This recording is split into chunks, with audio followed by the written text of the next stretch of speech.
Hola, mi nombre es Julián David Torres, soy estudiante de Ingeniería de Sistemas y voy a socializarles el concepto del sujeto histórico de cara a la globalización. Esto como parte o bloque de una generalidad que es la pertinente al tema. Es importante conocer el concepto del sujeto histórico y de la misma forma cuál es el impacto que tiene de cara a la globalización. Debemos empezar a entender que hay algo llamado el triángulo histórico. Este triángulo se conforma tanto del sujeto histórico como del tiempo como del espacio. Estos tres criterios hacen que un suceso o un escenario que haya pasado en algún momento quede plasmado dentro de la historia y esto genera un impacto en algún escenario futuro. Esto también es muy importante tenerlo en cuenta para poderlo aplicar dentro del marco que viene ahorita más adelante, que es la globalización. El tiempo básicamente nos dice el rango en el que se ejecutó este suceso, el espacio nos cuenta en qué lugar fue o en qué momento del mundo se generó este suceso y digamos que el sujeto es esa persona, ese ente, esa población que fueron los de acuerdo al triángulo histórico que les hablaba o les mencionaba anteriormente.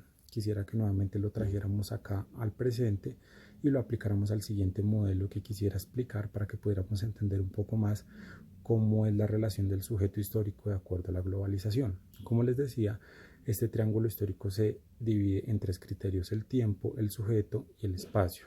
Quiere decir que en este modelo que vamos a utilizar, el tiempo va a aplicar de acuerdo a los años 1900, cuando empezó la era de la información, cuando empezó a generarse el apogeo de la informática, de las nuevas tecnologías, del apalancamiento tecnológico, del internet, de las páginas web. Más o menos de ese tiempo a la actualidad, ese va a ser el tiempo que vamos a manejar. El espacio que vamos a manejar son los países, las ciudades, los estados, y el sujeto que vamos a manejar es la población, es el pueblo, son las personas. Digamos que estos tres criterios van a conformar un hecho histórico. Este hecho histórico, ¿cuál va a ser? Las llamadas zonas privilegiadas o las zonas de sacrificio. ¿Esto en base a qué? A que de acuerdo a esa evolución que ha venido teniendo la globalización, esta corriente en compañía del capitalismo, han hecho que muchas de estas poblaciones, muchos de estos países, se generen estas zonas, como mencionaba anteriormente, estas zonas privilegiadas o estas zonas de sacrificio. Estas zonas aplican directamente para países que están en total desarrollo o para países que están en apenas desarrollo de su economía y digamos que de sus factores. Ahora bien, ¿qué es lo que caracteriza estas famosas llamadas zonas privilegiadas? Ubiquémonos en el escenario de un país. Cuando un país, digamos que es categorizado como zona privilegiada, son los países o grandes potencias que tienen esa autoridad y esa autonomía de mandar sobre otros países que están en desarrollo o subdesarrollados. Estas potencias o estas zonas privilegiadas también cuentan de mayores alternativas y mayor evolución tecnológica, digamos que una capacidad adquisitiva mucho más alta que les permite tener este mandato. A diferencia de estas zonas de sacrificio que podríamos llamar los países de tercer mundo o los países en desarrollo, estos digamos que están sumidos bajo ese burgo o bajo esa autoridad de estos países potencializados y siempre van a contar con unas condiciones muy precarias, condiciones de pobreza, condiciones de carencia de cara a su población, de cara a su economía, de cara a sus recursos como Estado. Esto es básicamente lo que podemos relacionar entre zonas privilegiadas y zonas de sacrificio. Igualmente, esto también aplica dentro de los mismos países, porque dentro de los mismos países hay ciudades privilegiadas o hay... Ahora bien, también es importante entender que se menciona el fin de la globalización basada en el Internet.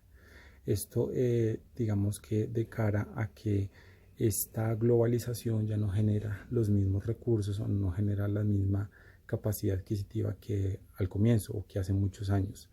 Ahora la globalización que está emergiendo o que está de cara al futuro es la globalización en base a la inteligencia artificial y a la robótica.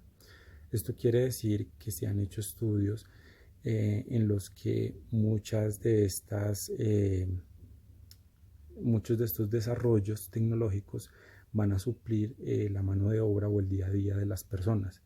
Quiere decir que si vamos a llegar a tal fin, muchas de estas personas o muchas de estas poblaciones o países que viven de la manufactura van a verse muy impactadas y finalmente pues esta zona de sacrificio va a ir cada vez más en aumento o se va a impactar mucho más. Esto básicamente hace alusión a lo que es la globalización en la actualidad, cómo impacta de cara a esos sujetos históricos que vendría siendo la población, vendrían siendo el pueblo, vendrían siendo los habitantes de las ciudades, de los países, y digamos que en ese marco histórico, a partir de esa revolución o de esa era informática. Este vendría siendo como el hecho histórico que se está enmarcando actualmente y que se ha venido procesando hace muchos años